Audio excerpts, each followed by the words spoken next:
Vocês provavelmente nunca ouviram falar da história desse serial killer, mas deveriam, porque ele não só atuou na mesma época do Ted Bundy, inclusive alguns investigadores suspeitam que algumas vítimas desse serial killer possam até ter sido confundidas com as do Ted Bundy, mas ele também deixou um reinado de terror pra trás. E apesar da gente falar da história dele, o importante aqui não é nem a história em si, mas sim como ele foi capturado, ou melhor, como ele simplesmente se entregou. Então, bem-vindos a mais um vídeo no canal. Se você gosta de conteúdo assustador, bizarro e misterioso, você tá no lugar certo. Toda semana tem pelo menos 3 vídeos longos, todo dia tem vídeo curto, então tem muito conteúdo pra vocês. Se você gosta desse tipo de conteúdo, não esquece de deixar seu like, se inscrever no canal, comentar outros temas que vocês querem ver aqui. As fontes e os créditos estão sempre na descrição do vídeo. Como vocês podem ver, eu tô em um cenário completamente diferente hoje. Eu invadi o quarto da minha irmã aqui na casa dos meus pais e eu achei esse lugar o lugar perfeito pra eu gravar vídeo pro YouTube. Tem lugar pra colocar meu microfone, a luz tá linda. Sério, eu roubei o quarto dela.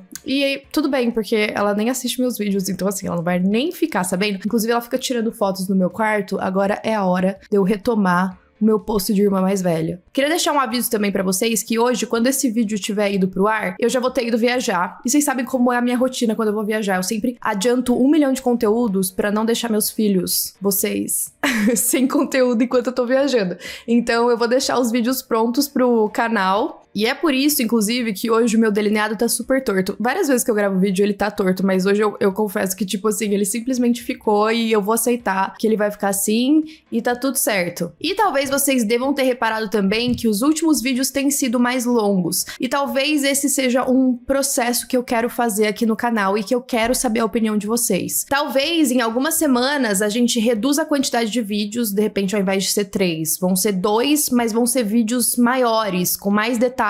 E eu digo isso porque eu quero trazer conteúdo de qualidade, então pra mim não vale a pena eu trazer uma história densa de uma forma curta, ao mesmo tempo que não vale a pena trazer mais vídeos se as histórias não vão ficar tão completas assim. Então, eu acho que tem essas duas questões pra mim. Eu gosto de postar bastante vídeo, eu gosto de pesquisar bastante, mas quero saber a opinião de vocês. Agora que a gente mudou as artes também, talvez a gente dê uma readaptada nessa outra parte do canal, mas eu tô gostando de fazer alguns vídeos mais longos e de estar realmente imersa ali naquela história com todos os detalhes. Então comentem a opinião de vocês sobre isso. Enfim, sem mais enrolação, bora pra história de hoje, que é completamente louca.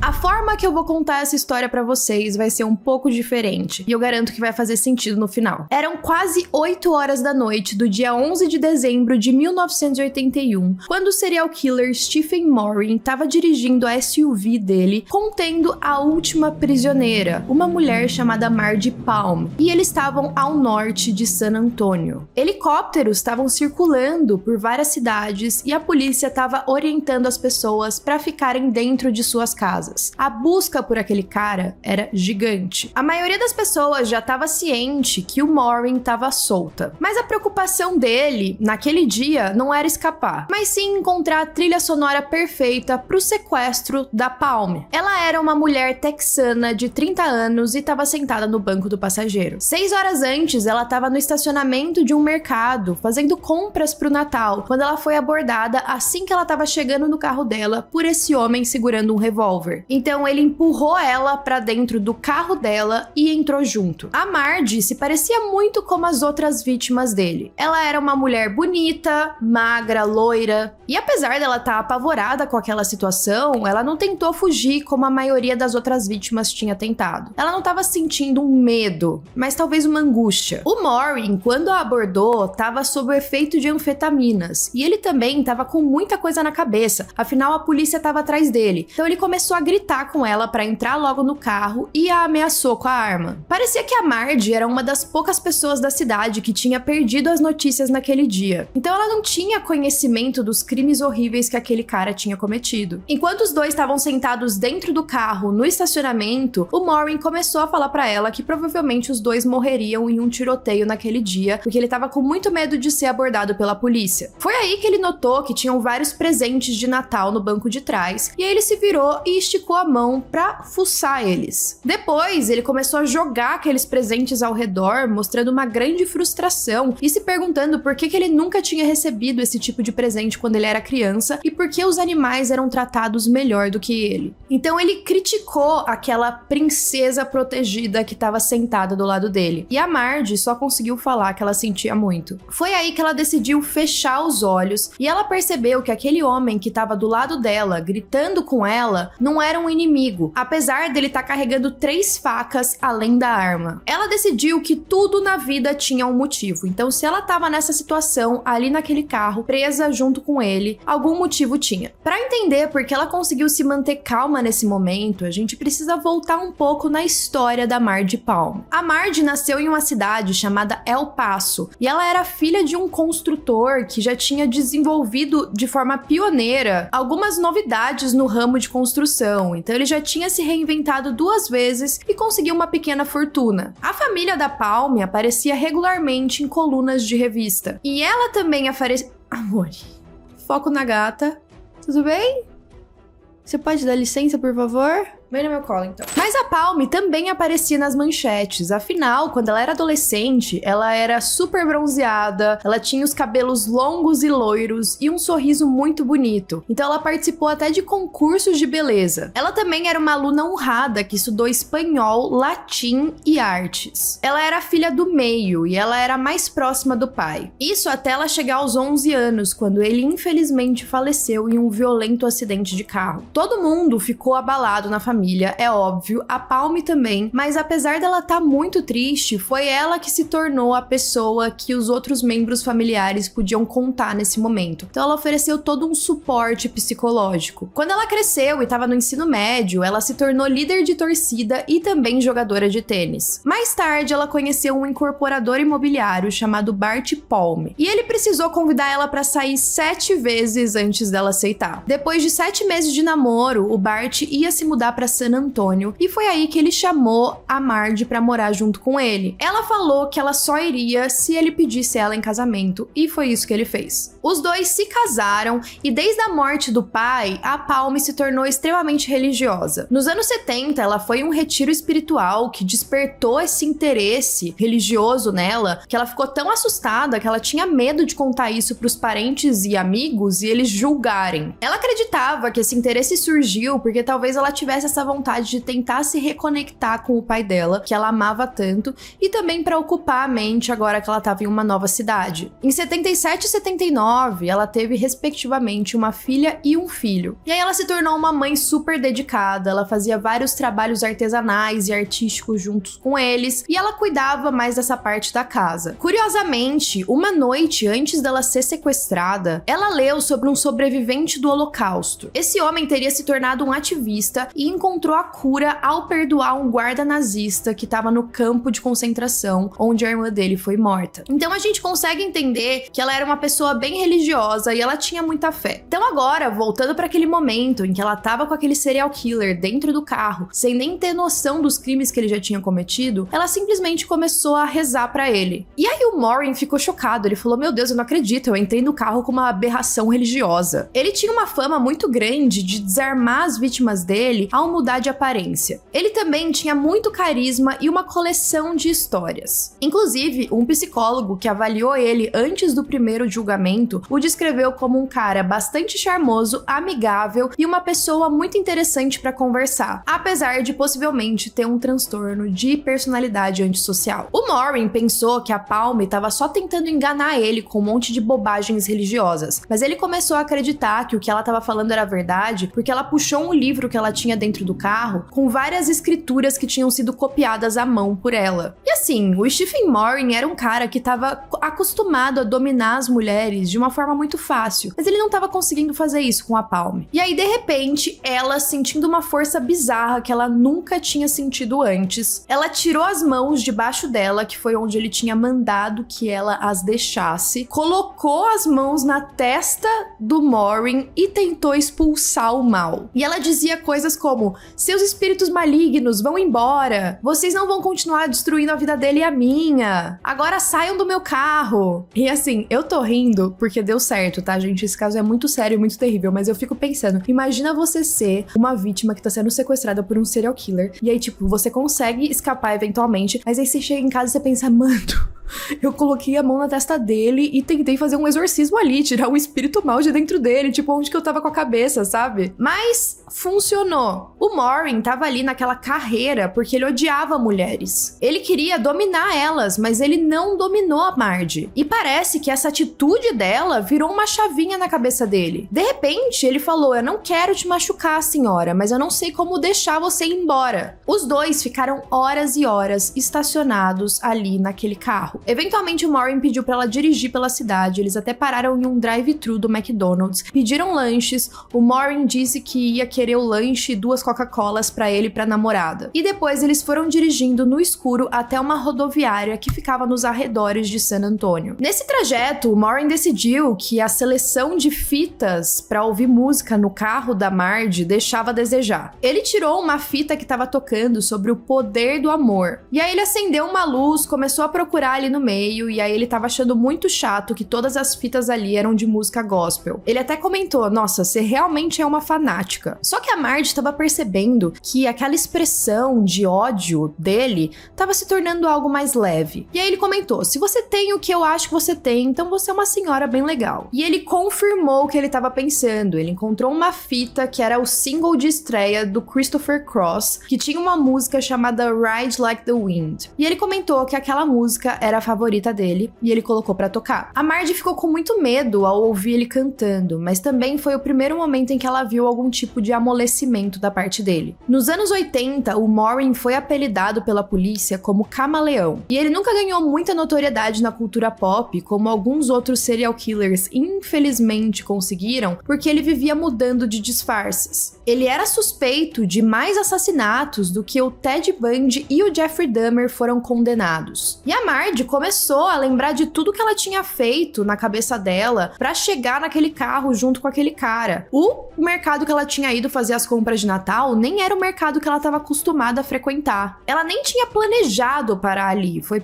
por acaso. E antes de continuar, a gente vai pra história por trás do tal serial killer. Quando ele era criança, ele desejava se tornar um piloto de Stock Car. Infelizmente, quando ele cresceu, as únicas corridas que ele fazia eram da polícia. Ele passou a adolescência na Flórida e passou algum tempo em centros de detenção juvenis por pequenos roubos, principalmente de carros. E ele também foi colocado por um pequeno período em um reformatório. Só que esse reformatório era famoso por ter condições horríveis. Tinha falta de pessoal, além de estar super lotada. E não só isso, tinha alguns rapazes que eram acorrentados às paredes, abusados e espancados. E em alguns casos, é claro, eles também morriam. Tanto que em 2013, algumas pessoas que foram investigar a área descobriram cerca de 55 sepulturas de pessoas que nunca foram identificadas nos arredores. Aos 14 anos, o Stephen Maureen ganhou as manchetes dos jornais por ele ter fugido desse reformatório. Ele roubou o carro do pai dele, que estava visitando ele, e depois de destruir outros 3 carros, ele foi capturado de novo. Ele foi levado para o hospital com ferimentos, conseguiu escapar, roubou outro carro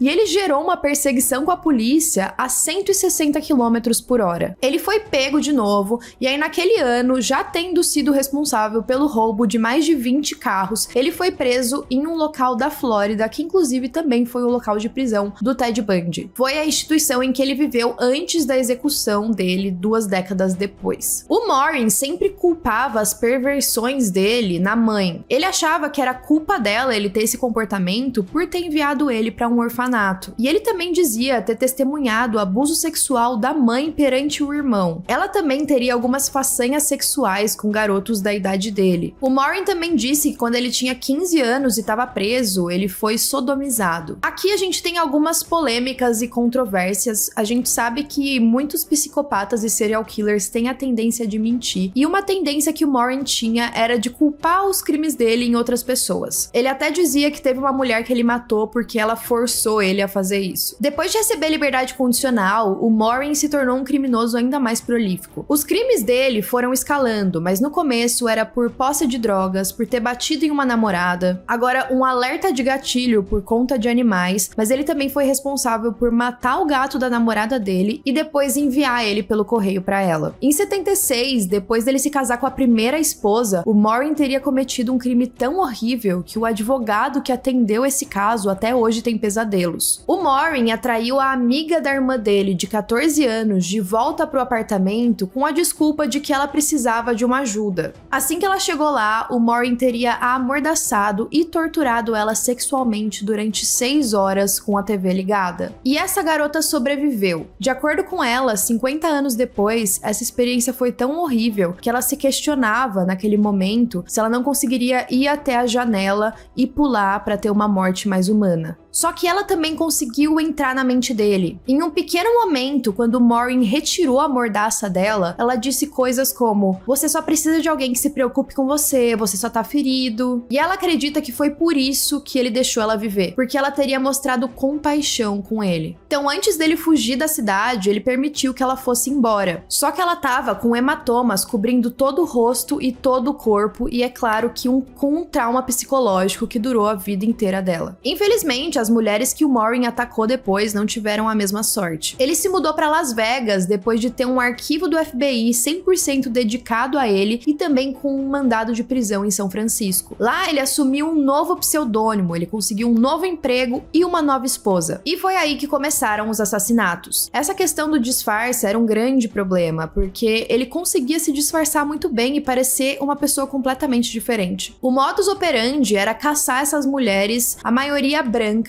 ali no começo dos 20 anos, e que ele considerava atraentes. Então, ele amarrava elas, torturava e depois matava. Isso me lembrou bastante do BTK, porque vocês sabem que ele foi chamado de BTK exatamente por isso, pelo Bind, Torture e Kill, que seria amarrar, torturar e matar também. Depois ele roubava os carros delas, as identidades e também todos os pertences. As autoridades encontravam essas mulheres descartadas de diversas formas possíveis. Podia ser em desertos, em covas rasas, em motéis baratos, e assim que eles encontravam um corpo, o Morin já estava lá caçando uma outra pessoa. Enquanto ele e a segunda esposa estavam comemorando o nascimento do segundo filho, ele teria sequestrado uma garota de 18 anos chamada Susan Belotti e também a Cheryl Daniel, de 19. As duas foram encontradas mortas em uma selva no Utah. O mais bizarro é que a Susan desapareceu no mesmo dia em que a segunda esposa do Morin entrou em trabalho de parto. E depois que ele matou a Cheryl, ele se reapresentou à amiga dela, uma garota chamada Sarah Pizan, usando um nome diferente. E assim, a amiga dela, que já tinha conhecido o Morin como uma outra pessoa, ainda acreditou que ele era uma pessoa diferente. Só pra vocês entenderem como ele era muito mestre dos disfarces. Então ela não tinha ideia que ela já conhecia ele antes. A Sarah disse para as autoridades que meses antes deles encontrarem o corpo da amiga dela, o Morris estava atrás dela por meses, mandando mensagens perturbadoras 24 horas por dia. Ele também mandava ameaças horríveis e o que pareciam sons de pessoas sendo torturadas. Até hoje, a Sarah diz para os investigadores que ela nunca vai andar sem uma arma. Além disso, ela mantém uma arma no carro dela e uma do lado da cama. Se o Morris não estava agredindo e assassinando mulheres, ele estava perseguindo elas por fins estranhos. Teve uma mulher em Buffalo que ele conheceu, convenceu ela a largar a vida dela, todos os pertences, comprar uma van para os dois e se juntar a ele em uma viagem. Gente, olha o poder de manipulação desses caras. Você consegue imaginar? E aí, ele prometeu que os dois iam fazer uma viagem juntos pelo país. E essa mulher, ela tinha um filho. Esse filho ajudou o Morris a pregar carpete tanto no chão quanto nas paredes dessa van. E depois ele ficou se sentindo super mal quando os crimes dele vieram à tona, porque ele acredita que ajudou um serial killer a deixar a van à prova de som. Durante uma parada em 81 em Denver, o Morin estava usando um pseudônimo de um cara chamado Rick Clark. Ele capturou uma professora de 23 anos chamada Sheila Wallen, e aí ele estrangulou ela até a morte. Depois ele se hospedou com o corpo dela em um motel,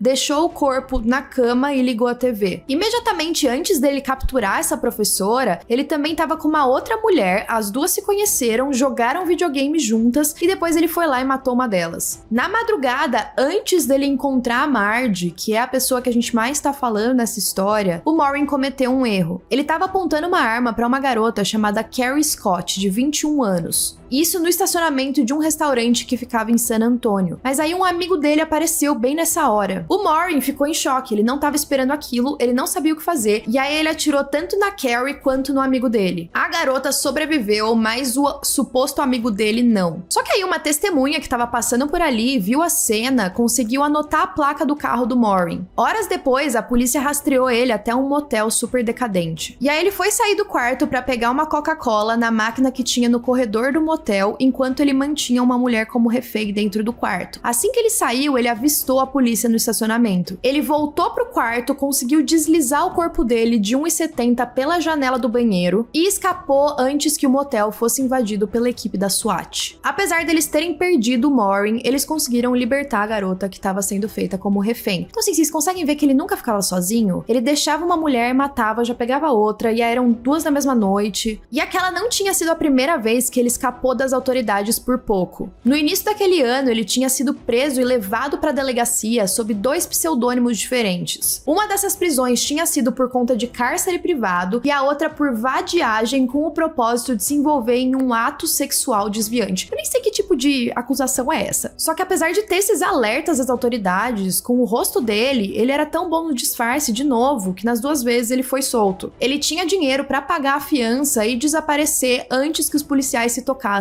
que eles estavam com o cara certo, e não só isso, com o cara que estava sendo procurado há muito tempo e que estava matando muita gente. Na prisão de Buffalo, que seria a segunda, as impressões digitais dele foram coletadas e ele permaneceu na prisão durante a noite. Só que com esse pseudônimo que ele já tinha sido preso uma vez, só que o motivo da prisão era um crime bem menor, então as autoridades não tinham como manter ele ali por muito tempo. Bom, voltando pro dia do sequestro da Palm, ela só ficou sabendo dos crimes que ele tinha cometido muitas horas depois que ela tava ali com ele no sequestro. Eles tinham parado em uma pequena conveniência e o Maureen pediu pra ela descer e comprar um jornal pra ele. Ela entrou naquela loja que tava bem vazia, mal iluminada, e percebeu que na manchete do jornal daquele dia tinha uma foto dele. E também tava falando que ele tava sendo acusado de diversos assassinatos. Foi aí que ela surtou, ela começou a se questionar se ela deveria denunciar o Maureen pro cara que tava no caixa, mas ela ficou com muito medo porque ele tava observando ela ali o tempo todo. Então ela tava com medo, além dela morrer, dele também matar o cara do caixa. Tinha uma cabine telefônica também do lado dessa conveniência, onde o Maureen forçou a Palm a ligar pro marido dela pra falar que tava tudo bem. Ela só falou pra ele que ela tinha decidido terminar as compras de fim de ano naquela noite, por isso que ela tava demorando pra voltar pra casa. Ela também pediu pra ele dar comida pros filhos, colocar eles pra dormir, e pro Bart aquilo era um pouco estranho, porque ela nunca pedia pra ele fazer essas tarefas, só que ele achou que ela só tava estressada com essas compras de Natal. Foi só depois das 10 horas da noite, e ouvindo as notícias de violência em San Antônio, que o Bart ficou preocupado. A esposa dele não tinha voltado pra casa ainda, então ele chamou a polícia. Como eu mencionei, conforme o tempo foi passando, o Maureen foi se tornando mais educado com a Palm. Ele até pediu desculpas por ter falado palavrões na frente dela e começou a contar mais detalhes sobre a vida pessoal dele. Ele disse pra ela que ele se odiava e que ele era uma fraude. Ele também falou que ele era casado, que ele tinha um filho que ele amava, mas que ele tinha abandonado. E ele também falou que a emoção que ele mais sentia era o ódio por ele mesmo e pelos outros, e que nenhum Deus podia livrá-lo desse ódio. Agora falando direto com ela, que era mais religiosa e tava tentando falar sobre religião com ele. Só que depois ele mudou, ele começou a falar sobre o quanto ele amava o filho dele. A Marge tava ali o tempo todo tentando falar pra ele que todo mundo merecia o perdão e que, enfim, ele não acreditava. E aí ela até fez uma pergunta pra ele. Ela falou: se seu filho cometesse o tipo de crime que você cometeu, você conseguiria perdoá-lo? E ele pareceu entender. Ele falou: você tá tentando pregar pra mim o dia inteiro e agora eu finalmente entendo o que você tá querendo dizer. A Marge ficou tão calma com essa conversa que os dois estavam tendo que ela até conseguiu adormecer um pouquinho no carro. Ela só acordou quando o carro parou. De repente, ele ergueu as mãos e disse: eu sinto muito, Senhor, por tudo que eu fiz. Por favor, me perdoe,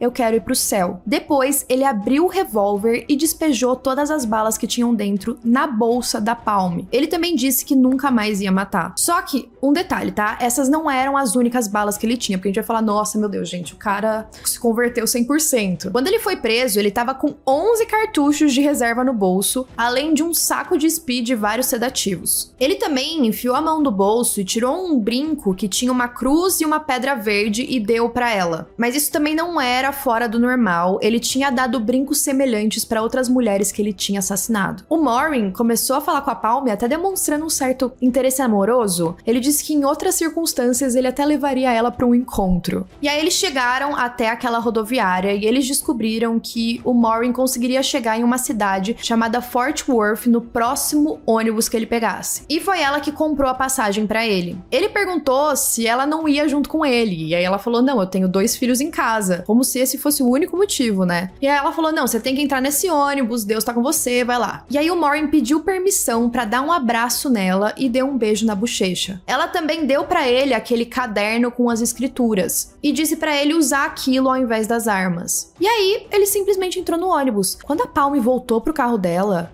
sério, ela tava em choque. Ela tinha passado 8 horas com um dos serial killers mais procurados da época, que tinha matado ou tinha suspeita de ter matado mais de 30 mulheres, em meio a xingamentos, ameaças, choros, ele falando que ama o filho, falando sobre religião, ouvindo música. Enquanto o ônibus se afastava, o Morris olhou pra ela através da janela e deu um tchauzinho com um sorriso no rosto que parecia até que ela tinha deixado o filho dela pra uma excursão da escola. E aí, quando ela começou a dirigir pra voltar pra casa, foi aí que ela começou a chorar. Assim que ela chegou, ela tava aliviada, mas aterrorizada e com um pouco de esperança. Assim que o Bart viu ela chegando com o carro e viu que ela tava bem, ele ficou muito bravo. Falou, meu, como que você me deixa tão preocupada assim por tanto tempo sem dar notícias? Eu tava vendo um cara louco que tá solto aí, ele podia ter te sequestrado, o que você ia fazer? E aí ela simplesmente respondeu, sim, eu tava com ele. E aí ela abriu a bolsa pra mostrar aquelas balas que estavam ali dentro. Eles imediatamente ligaram pra polícia, foram até a delegacia. Na verdade, pra mim não ficou claro. Eu acho que eles foram até a delegacia, porque eu tava pensando se a polícia tinha ido até lá, mas acredito que não. Só que os policiais ficaram chocados que ela tinha conseguido sair desse encontro ilesa. Lá na delegacia também, os policiais mostraram várias fotos de 15, 20 homens diferentes, mas na verdade todos eles eram o Maureen. Eles pediram pra ela identificar o cara que ela tava junto. Ela falou, meu, ele é todos eles. E eles também mostraram várias imagens de cenas do crime que mostraram do que ele era capaz. Tinham várias fotos das vítimas que tinham sido amarradas, abusadas sexualmente, depois assassinadas. E aí a Palme ficou se questionando, será que ela tinha sido manipulada o tempo todo pelo Maureen? Não tinha como um cara desse que comete esses atos terríveis ter se convertido ali naquele carro. No começo, ela não revelou pra polícia que ela tinha deixado ele na rodoviária e pra onde o ônibus dele tava indo. Ela ficou com medo dele descobrir que ela deu essas informações e ele voltar e fazer alguma coisa pra família dela. Mas quando o marido dela ficou sabendo que ela tinha meio que mentido, ele pediu pra eles voltarem pra delegacia pra ela contar a verdade, e ela contou. Só que o agente do FBI que tava investigando o caso tava muito cético de encontrar o Maureen na rodoviária. Ele não ia dar essa bobeira, ele já tava fugindo há muito tempo, eles já conheciam o modo que ele fazia. Mesmo assim, a polícia rodoviária foi enviada e eles cercaram o prédio. Um dos policiais ficou chocado em encontrar o Maureen simplesmente sentado, parecendo tranquilo, à paisana, lendo um livro de capa preta. Quando o policial chegou perto dele e se identificou, o revólver do Maureen ainda estava vazio e ele não resistiu à prisão. E aí a imprensa teve um dia cheio falando sobre a mulher que tinha desarmado um serial killer que tinha fugido das autoridades por tanto tempo. Ninguém conseguia acreditar. O que ela tinha feito? O que ela tinha falado? O que estava acontecendo? E aí esse caso tiveram vários julgamentos diferentes porque os casos aconteceram em vários estados diferentes. Então em cada um deles ele foi recebendo uma sentença. No primeiro julgamento, o Maureen se declarou culpado diante do povo e diante de Deus. Eles perguntaram pra ele se ele entendia que essa declaração de culpado ia resultar em uma prisão perpétua e possivelmente uma pena de morte. Isso sem possibilidade de negociação. E ele disse que sim, além de falar: a única negociação que fiz, meritíssimo, foi com meu senhor. Durante os argumentos da sentença do Maureen, todos os advogados de defesa falaram que ele tinha encontrado Jesus. Ele inclusive citou escrituras enquanto ele se dirigia pro júri e levou a própria Bíblia dele pro tribunal. Um dos argumentos do advogado do Maureen foi: ele foi a escória da terra, um assassino, sequestrador, estuprador e ladrão, mas ele passou por uma transformação e nasceu de novo. A Palme, inclusive, foi chamada como testemunha da defesa para poder testemunhar sobre essa conversão dele. O júri deliberou por cerca de 2 horas e ele recebeu pena de morte. Naquele primeiro julgamento, ele pediu para atuar como seu próprio advogado, talvez um pouco influenciado pelo Ted Bundy, que também fez isso. Só que o juiz negou o pedido. A única coisa que foi autorizada namorada dele fazer foi interrogar algumas testemunhas. Em abril de 82, menos de 2 semanas depois dele ter sido inicialmente condenado à morte, o Morin mandou uma carta para o juiz pedindo para que marcasse uma data para a execução dele. 2 anos depois, ele foi extraditado para outro estado para um novo julgamento de outros casos. Ele já estava enfrentando ali 2 sentenças de morte. O juiz desse outro caso estava tão em choque com a gravidade dos crimes do Morin que ele manteve um revólver na cadeira dele enquanto ele estava ali presidindo o julgamento. Apesar dele ficar repetindo o tempo todo que ele tinha sido salvo, um policial descobriu que ele carregava um par de sapatos escondendo $50, lâminas de barbear, uma lista de nomes e endereços e uma carteira de motorista do Texas. O Morin falou que ele precisava daqueles itens por proteção. E é assim, já que eles estavam vendo toda essa conversão, os investigadores falaram, tá, vamos tentar negociar com ele então. Se ele tá falando tanto de se redimir, talvez a gente possa fazer um acordo de transformar essa pena de morte em uma prisão perpétua, desde que ele fale aonde que foram enterrados os corpos e também confesse sobre todas as vítimas. Mas ele não estava colaborando. Isso era estranho. Um detalhe muito importante é que durante todo esse tempo que o Morin ficou preso, ele mantinha contato com a Palme através de cartas. Além disso, ele ligava para ela toda semana, mandava cartões de Natal, e ele se sentia tão próximo da Palme que ele estendeu essa amizade para a irmã e para a mãe dela, então tava todo mundo conversando com ele da prisão. A Palme visitou ele na prisão cerca de 15 vezes, e ela viajou bastante para conseguir ver ele um dia antes da sentença de morte. Ela até fala que ela ficou amiga de um serial killer. Ela mantém até hoje todas as cartas que ele tinha mandado para ela com uma coleção de fotos. O próprio Bart muitas vezes atendia as ligações e ficava tipo, ai, tá bom, já vou chamar ela para conversar com você. E as conversas que eles tinham eram em grande parte espirituais. O Morin perguntava para ela se ele ia morrer.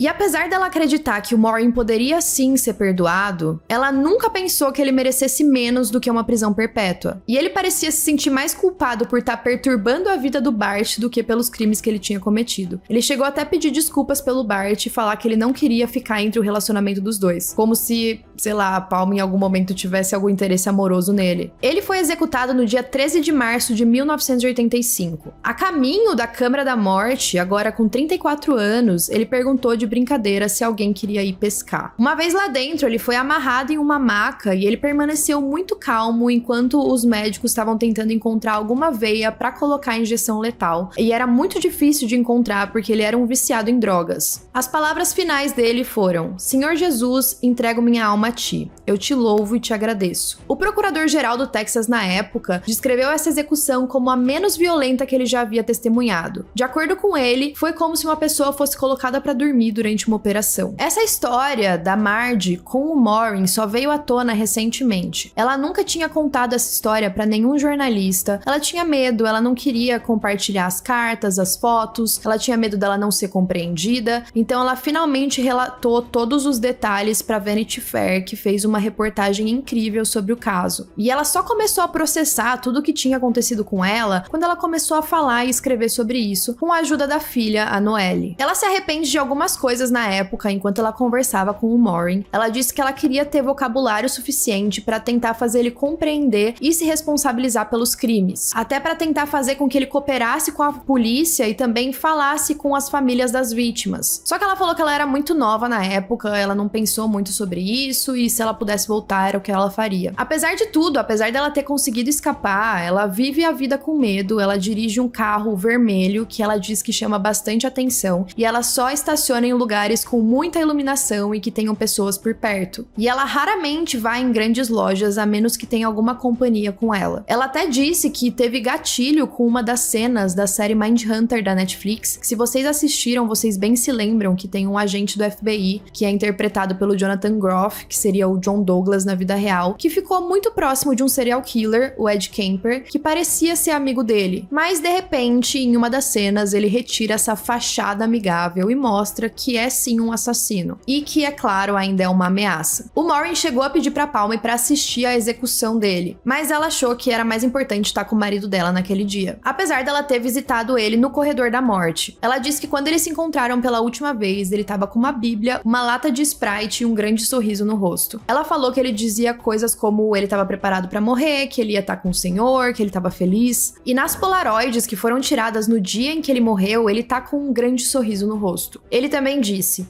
Sinto muito pelo que minha vida tem sido. Eu gostaria de ter feito algo comigo mesmo. Sinto muito por sequestrar você, mas na verdade não. Eu tô feliz por nos conhecermos porque minha vida mudou. Não sou a mesma pessoa que eu era antes. Eu tenho tantos amigos agora, eu tenho todas essas pessoas que realmente me amam. Isso foi enviado em uma carta, e ela também dizia: uma vez você disse que nunca desistiria de mim. Quero te agradecer por manter sua palavra. Pra filha da Palme, ela acredita que o que fez com que a mãe dela continuasse sobrevivendo era acreditar que aquele cara era só um homem mundano, que ela separou a pessoa do problema e que isso foi um método de sobrevivência pra ela. E que também, além de ajudar ela naquele dia, foi o que ajudou ela a não ter pesadelos. Apesar da gente acreditar que ele teve muito mais vítimas, o que tinha evidência suficiente foi pra condenar ele por 2 assassinatos, e foi por isso que ele conseguiu pegar a pena de morte. Conseguiu pegar? Estranho falar isso, né? Conseguiu não, pegou. Simplesmente. Enfim, eu achei interessante contar essa história pelo lado de uma das vítimas que sobreviveu, porque eu achei bem curioso. Parece uma história de um filme, né? Parece algo inventado, mas alguma coisa que ela falou ali pra ele naquele momento mudou a cabeça dele, e ela conseguiu com que ele fosse capturado, sendo essa a intenção dela ou não. Se fosse só a intenção de ajudar ou de só escapar, ela conseguiu fazer um bem. Então, assim, achei uma história inspiradora. Não sei